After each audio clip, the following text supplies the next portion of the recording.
साथियों नमस्कार।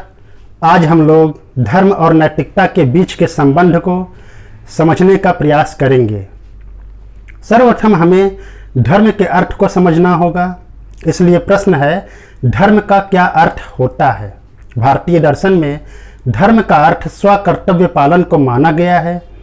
इस प्रकार भारतीय दर्शन में अपने नैतिक दायित्वों की पूर्ति को ही धर्म पालन कहा गया है।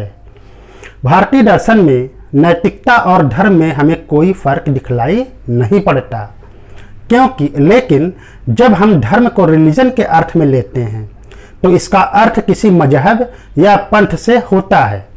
इसमें एक अलौकिक सत्ता के प्रति आस्था, पूजा पाठ, भक्ति भी शामिल होता है, जिस कारण से मनुष्य का संपूर्ण जीवन प्रभावित होता है। धर्म के इस अर्थ से धर्म और नैतिकता में संयोग का संबंध देखा जा सकता है। ऐसे कई उदाहरण हैं जिसमें कहीं धर्म और नैतिकता दोनों साथ साथ देखे गए हैं, जैसे महात्मा गांधी और प्रभु श्री राम का जीवन दर्शन। कहीं कहीं धर्म है तो उसमें नैतिकता नहीं है, जैसे इस्लामिक स्टेट की शासन प्रणाली या बलि चढ़ाने वाली प्रथाएं इत्यादि। या फिर कहीं धर्म अनुपस्थित है फिर भी उसमें नैतिकता देखा गया है, जैसे भगत सिंह और कार्ल मार्क्स का जीवन दर्शन। और कहीं कहीं तो धर्म और नैतिकता दोनों की अनुपस्थिति देखी गई है, दोनों की ही अनुपस्थिति देखी गई, जैसे मासूमों की हत्या करने वाले नक्सली या फिर कोई बलात्कारी मनुष्य इत्यादि। इस प्रकार हम इस निष्कर्ष पर पहुंच सकते हैं कि धर्म नैतिकता की कोई आवश्यक शर्त नहीं है, उसी प्रकार नैतिकता धर्म की कोई आवश्यक शर्त नहीं है। अर्थात धर्म और नैतिकता में संयोग का संबंध होता है। हम लोगों के सामने दो दृष्टिकोण दिखलाई पड़ते हैं। पहला, धार्मिक नैतिकता अर्थात धर्म से युक्त नैतिकता वाला दृष्टिकोण, और दूसरा धर्मनिरपेक्ष नैतिकता अर्थात बिना धर्म के नैतिकता वाला दृष्टिकोण।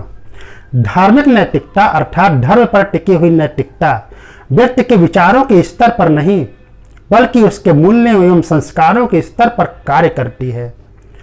धार्मिक नैतिक वाले व्यक्ति के अपने मार्ग से विचलन होने का खतरा बहुत कम होता है, जैसे गांधी जी का जीवन। परंतु कहीं कहीं धर्म नैतिकता को अनैतिक भी बना देता है, जैसे समाज में वर्ण व्यवस्था और फालतू के कर्मकांड पाए जाते हैं। दूसरा दृष्टिकोण धर्मनिरपेक्ष नैतिकता अर्थात धर्म और नैतिकता एक दूसरे के विरुद्ध मानने वाले विचारकों की भी कमी नहीं है, जिसके अंतर्गत जवाहरलाल नेहरू और कार्ल मार्क्स आते हैं। इनका मानना है धर्म मनुष्य को परलोकवादी बना देता है। ये धर्म को शोषण की व्यवस्था और अनैतिकता का अड्डा मानते हैं। विभिन्न धर्मों में नैतिकता के विभिन्न दावे इस बात को स्पष्ट भी करते हैं, जैसे जैन दर्शन अहिंसा को नैतिक मानता है, जबकि कुछ धर्मों में हिंसा नैतिक माना गया है। धर्मनिरपेक्ष नैतिकता गतिशील और वैज्ञानिक मनोवृत्ति पर आधारित है, परंतु उसमें व्यक्ति के अपने मार्ग से विचलन होने का खतरा बना रहता है। आदर्श स्थिति यही है कि हमें मजबूती के साथ ऐसे श्रेष्ठ नैतिक मार्ग पर चलना चाहिए जिसमें धार्मिक कुरीतियों का पूर्णतः अभाव हो।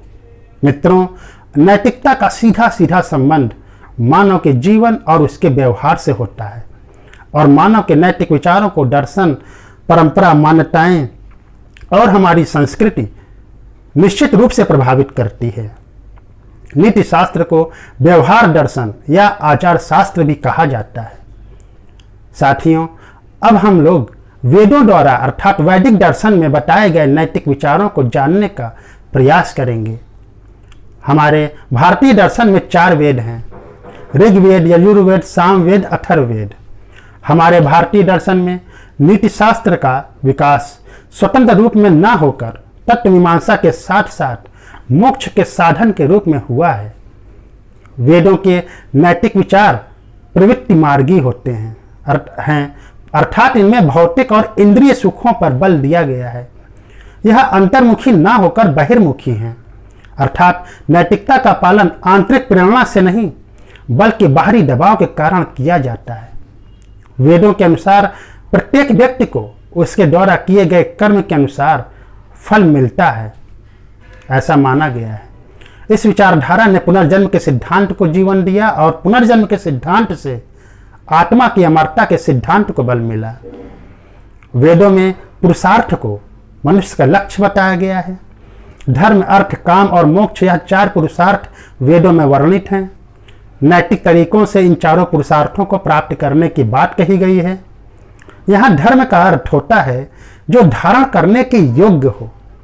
भारत में धर्म का संबंध मूलतः व्यक्ति के आचरण से संबंधित माना गया है और मोक्ष को जीवन का सर्वोच्च शुभ माना गया है, अर्थात कर्म बंधन से मुक्ति या पुनर्जन्म के चक्र से मुक्ति इत्यादि शब्दों से मोक्ष की व्याख्या की जाती है। सांख्य, योग, न्याय, वैशेषिक और अद्वैत वेदांत ज्ञान को मोक्ष का साधन मानते हैं, जबकि वैष्णव वेदांत भक्ति को और मीमांसा दर्शन कर्म को मोक्ष का साधन मानते हैं। वेदों में वर्णाश्रम धर्म की बात कही गई है। समाज को 4 वर्णों में ब्राह्मण, क्षत्रिय, वैश्य और शूद्र में विभाजित किया गया है। प्रत्येक व्यक्ति के उसके वर्ण के अनुसार उसके कार्य निर्धारित किए गए हैं। वेदों में संस्कार की भी बात की गई है, अर्थात वे नैतिक मूल्य जो बार बार के अभ्यास से हमारे स्वभाव में आ जाते हैं, हमारे आदत में आ जाते हैं, उन्हें संस्कार कहा जाता है। यहाँ संस्कारी बनने का अर्थ है कि व्यक्ति बिना सोचे विचारे आदत के अनुसार, नैतिक मूल्यों के अनुसार कर्म करेगा। वेदों में जीवन की विभिन्न अवस्थाओं की भी बात की गई है, जैसे गर्भाधान संस्कार, नामकरण संस्कार, मुंडन संस्कार, पाणी ग्रहण संस्कार और सबसे अंत में अंत्येष्टि संस्कार आदि 16 संस्कारों की चर्चा वेदों में की गई है। व्यक्ति अपने नैतिक कर्तव्य को ना भूले, इसलिए ऋण की अवधारणा विकसित की गई है, जैसे देव ऋण, ऋषि ऋण, पितृ ऋण इत्यादि। वेदों में पाप और पुण्य की अवधारणा भी पाई जाती है, अर्थात सद्गुण से युक्त कर्म करने पर पुण्य और अशुभ कार्य करने पर अथवा नैतिक कर्म जैसे चोरी, झूठ, हत्या करने पर पाप की प्राप्ति होगी, ऐसा बताया गया है वेदों में। वेदों में संपूर्ण विश्व में विद्यमान एक नैतिक व्यवस्था जिसे ऋत कहा गया है के अनुसार ही सभी नैतिक प्रश्नों का निर्धारण होता है। ऐसी मान्यता हमारे वेदों में दिखलाई पड़ती है। साथियों, आज हम लोगों ने धर्म और नैतिकता के साथ साथ वेदों के नैतिक विचारों पर भी चर्चा किए हैं। आगे आने वाले वीडियो में हम उपनिषदों और श्रीमद् भगवद गीता के नैतिक विचारों को समझने का प्रयास करेंगे। साथियों, इसी के साथ नमस्कार।